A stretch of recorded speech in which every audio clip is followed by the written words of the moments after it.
ایک مرتبہ پھر آپ کو پروگرام میں خوش آمدید کہتا ہوں۔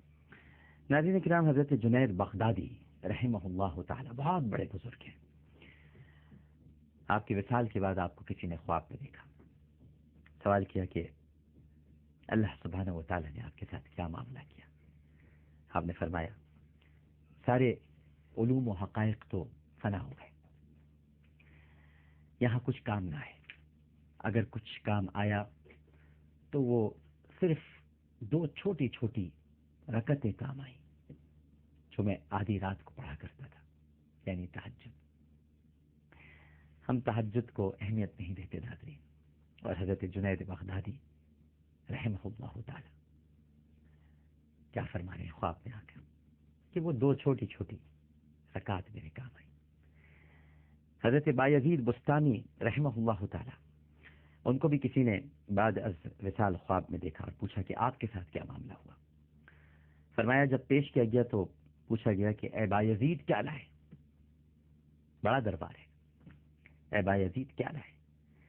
میں نے سوچا کہ نماز روزہ وغیرہ یہ سب اعمال تو اس قابل نہیں کہ پیش کروں۔ ذرا بزرگوں کا آپ ناظرین کرام انداز دیکھیے، فرمایا کہ نماز روزہ وغیرہ تو اس قابل نہیں، ایسے اعمال نہیں کہ انہیں پیش کروں، البتہ ایمان تو بفضل ہی تعالی ہے، اس لیے عرض کیا کہ توحید لایا۔ ارشاد ہوا اچھا وہ دودھ والی رات یاد نہیں؟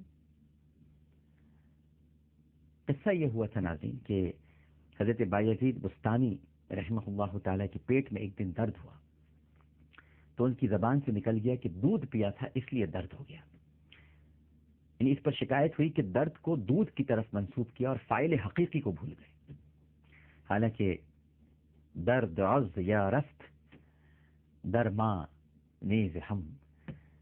پھر ارشاد ہوا کہ بتلاؤ اب کیا لائے ہو؟ عرض کیا کہ اے اللہ کچھ نہیں۔ فرمایا کہ ایک عمل تمہارا ہم کو بڑا پسند آیا ہے بایزید، جاؤ تمہیں اسی وجہ سے بخشتے ہیں۔ ایک مرتبہ ایک بلی کا بچہ سردی میں ٹھٹر رہا تھا، تم نے اس کو لے کر اپنے پاس لٹا لیا اور ساری رات وہ تمہارے پاس لیٹا رہا، اور تم اس ٹھٹرے ہوئے بچے کو اپنے پہلو میں لٹا کر گرمی دیتے رہ گئی تمہاری بزرگی اور تمام حقائق۔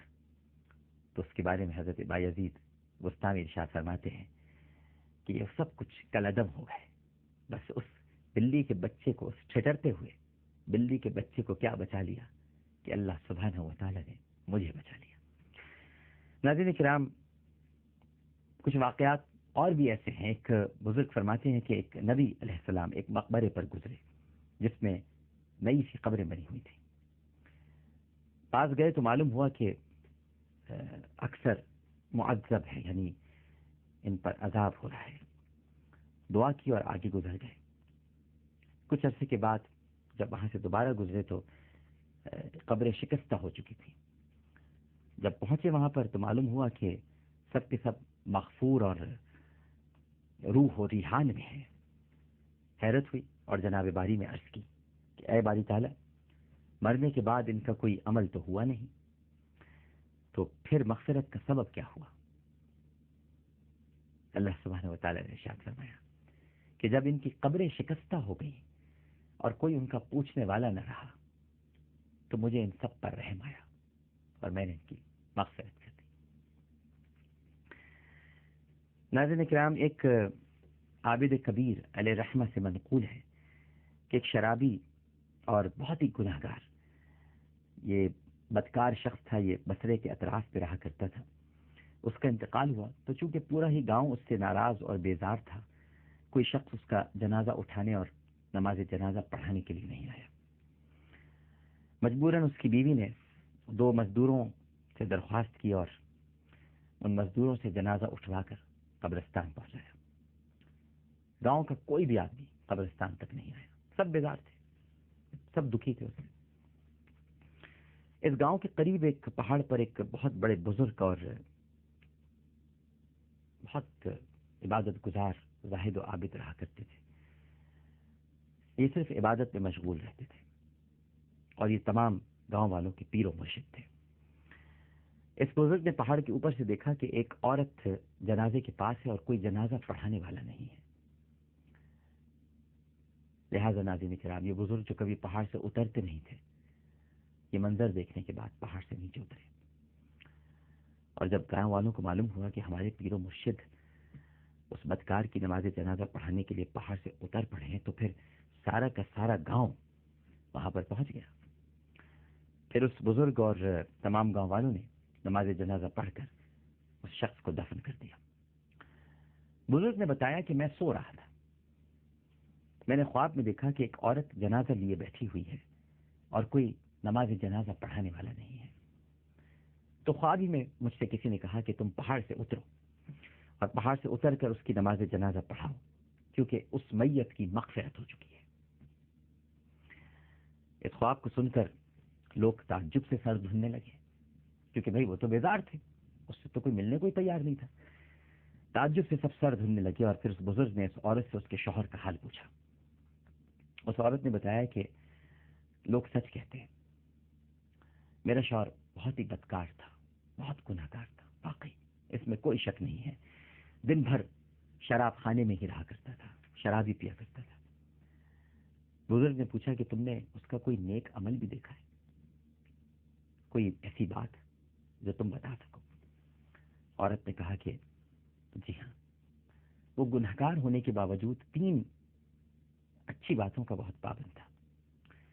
ایک تو یہ کہ وہ رات بھر شراب خانے میں شراب پیتا تھا، مگر صبح اس کا جب نشہ اتر جاتا تھا تو وہ اکیلا زار و قطار رویا کرتا تھا اور یہی کہتا تھا کہ اے میرے رب، تو جہنم کے کون سے گوشے میں مجھ خبیث کو ڈالے گا؟ یہ سن کر بزرگ اس کی مغفرت کا راز سمجھ گئے اور پھر وہ اس میت کے لیے دعائیں کرتے ہوئے پہاڑ پر چڑھ گئے. ناظرین کرام، اللہ کی رحمت سے کیسے مایوس ہو جائے. آپ دیکھیے کہ گنہگار تھا، لیکن گناہ کے بعد رو رو کر اپنے آپ کو خبیث کہتا تھا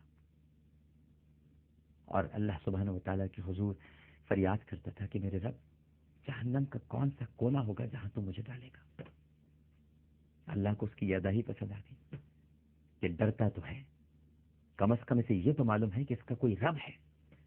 یہاں تو بدقسمتی سے شہر کے حالات اور ملک کے حالات ایسے ہیں کہ ٹارگٹ کلرز تو یہ بھی بھول گئے ہیں کہ ان کا کوئی رب ہے. بس آتے ہیں، نکلتے ہیں اور کسی مسکین کو، لاچار کو، بے بس کو گولی مار کے چلے جاتے ہیں. خود کش حملہ آور آتے ہیں، اپنے آپ کو پھاڑتے ہیں اور کئی لوگوں کی لاشیں کوئی دیوار پر گوشت کا ٹکڑا چپکا ہوا ہے، کسی کا دھڑ الگ ہے، کسی کا سر الگ ہے. یہ سب بھول گئے ہیں کہ ان کا کوئی رب ہے، لیکن اسے معلوم تھا کہ اس کا کوئی رب ہے. اللہ تعالی ہم سب کو توبہ کی توفیق عطا فرمائے.